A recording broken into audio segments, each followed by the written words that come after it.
Daily wages की regularisation का एक मामला हाई कोर्ट की डिवीजन बेंच के पास पहुंचा तो डिवीजन बेंच ने इससे पहले जो रिट कोर्ट की जजमेंट आ चुकी थी उसे सेटिसाइड किया है। मामला ये था कि कुछ डेली वेजेस ये कह रहे थे कि उन्हें 7 साल हो चुके उनकी सर्विसेज करते हुए, जिसके कारण उन्हें रेगुलराइज कर देना चाहिए और वो रेगुलराइजेशन मांग रहे थे उस डेट से जिस डेट को उनके 7 साल पूरे हुए थे। हाईकोर्ट ने ऑब्जर्व किया कि कंप्लीशन जो 7 साल की कंप्लीशन है केवल वही एकमात्र जो पैरामीटर है वो नहीं होगी किसी भी डेली वेजर की रेगुलराइजेशन के लिए। ये कहा कि सरकार ने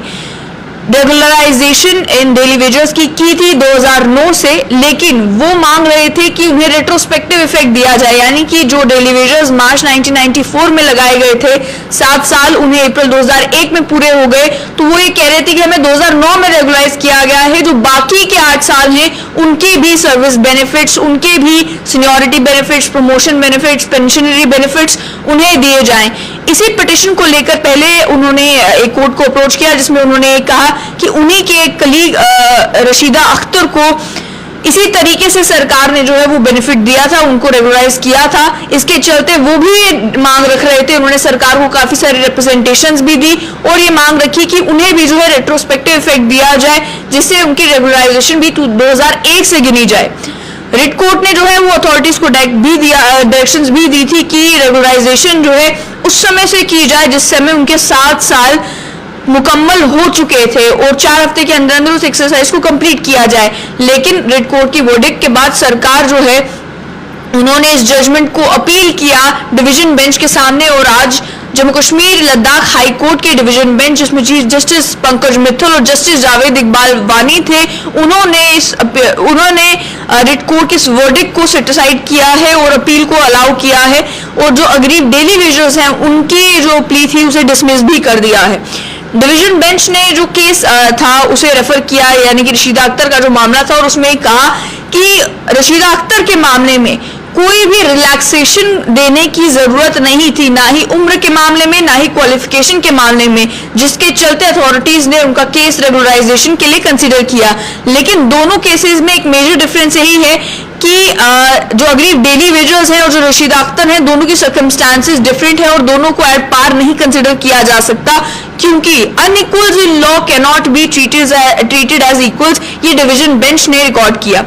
इसके लिए कोर्ट ने यह भी कहा कि डेली रेटेड वर्कर्स जो हैं, ये डेली वेजर्स जो हैं, वो एलिजिबल होंगे रेगुलराइजेशन के लिए जब वो सारी कंडीशंस जो रेगुलराइजेशन की है उन्हें फुलफिल करते हैं, जो कंडीशंस SRO 64 1994 का है उसमें ले डाउन की गई हैं। तो उन्होंने कहा कि केवल 7 साल मुकम्मल हो जाना ही एक पैरामीटर नहीं है, बल्कि जो SRO 64 है उसमें बाकी जो सारी कंडीशंस रखी गई हैं, चाहे वो एज की है चाहे वो क्वालिफिकेशन की है, उसे भी फुलफिल करना जरूरी है। सारी कंडीशंस जब फुलफिल की जाएंगी तभी एक डेली वेजर का केस जो है रेगुलराइजेशन के लिए कंसीडर किया जाएगा।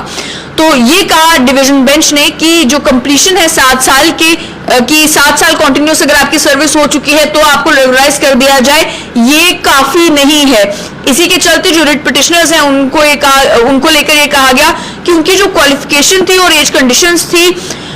वो इस तरीके की थी कि उसके लिए पहले सरकार को कुछ रिलैक्सेशंस देनी पड़ी और जो रिलैक्सेशंस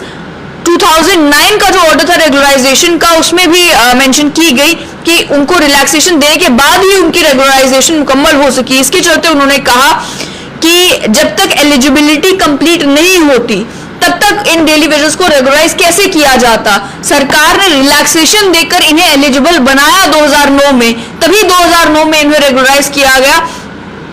और अब ये मांग कर रहे हैं कि 2001 से इन्हें रेगुलराइजेशन के बेनिफिट्स दिए जाएं, जो कि पॉसिबल नहीं है क्योंकि इनकी एलिजिबिलिटी कंडीशंस 2009 में ही कंप्लीट हुई थी, इसीलिए अथॉरिटीज ने उन्हें 2009 से ही रेगुलराइज किया है। वहीं उन्होंने मेंशन ये भी किया कि रशीदा अख्तर का जहां तक मामला था वहां पर सर्कमस्टांसेस डिफरेंट थे, वहां पर रिलैक्सेशन देने की जरूरत नहीं थी, वहां पर एज और क्वालिफिकेशन का क्राइटेरिया मीट हो रहा था, जिसके चलते रेगुलराइजेशन जो है वो पहले ही हो गई। तो ये हाई कोर्ट के डिवीजन बेंच की जो आज का फैसला है वो इस वजह से भी सिग्निफिकेंट है क्योंकि डेली वेजर्स की रेगुलराइजेशन का जहां तक मामला है तो कई सारे डेली वेजर्स जो रेगुलराइज हो चुके हैं वो जब ये मांग लेकर जाते हैं कि हमें रेगुलराइज जो है वो 6 साल पहले होना चाहिए था, या जब हमारी 7 साल की सर्विस कंप्लीट हो गई थी तब हमें रेगुलराइज होना चाहिए था। तो उसको लेकर भी साफ कर दिया गया है कि केवल 7 साल सर्विस के होना ही एक है रेगुलराइजेशन के लिए, बल्कि बाकी भी जो क्राइटेरियाज ले डाउन किए गए हैं, चाहे वो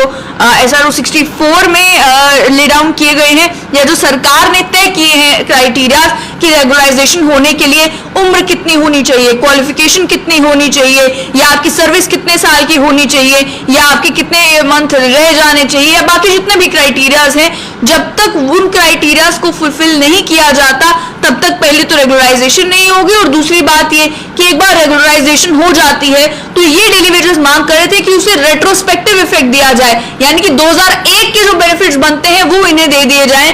चाहे वो सीनियरिटी बेनिफिट्स हैं या फिर प्रमोशनल बेनिफिट्स हैं या फिर पेंशनरी बेनिफिट्स हैं। लेकिन वो भी जो ये पिटिशन जो है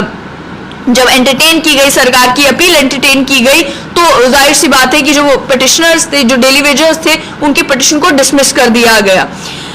एज और क्वालिफिकेशन के क्राइटेरिया को लेकर साफ ये कर दिया गया है कि अथॉरिटीज ने जब रिलैक्सेशन दी कि आपकी उम्र इतनी है, आपको इसमें रिलैक्सेशन दी जाती है, क्वालिफिकेशन का क्राइटेरिया ये है, इसमें भी रिलैक्सेशन दी जाती है,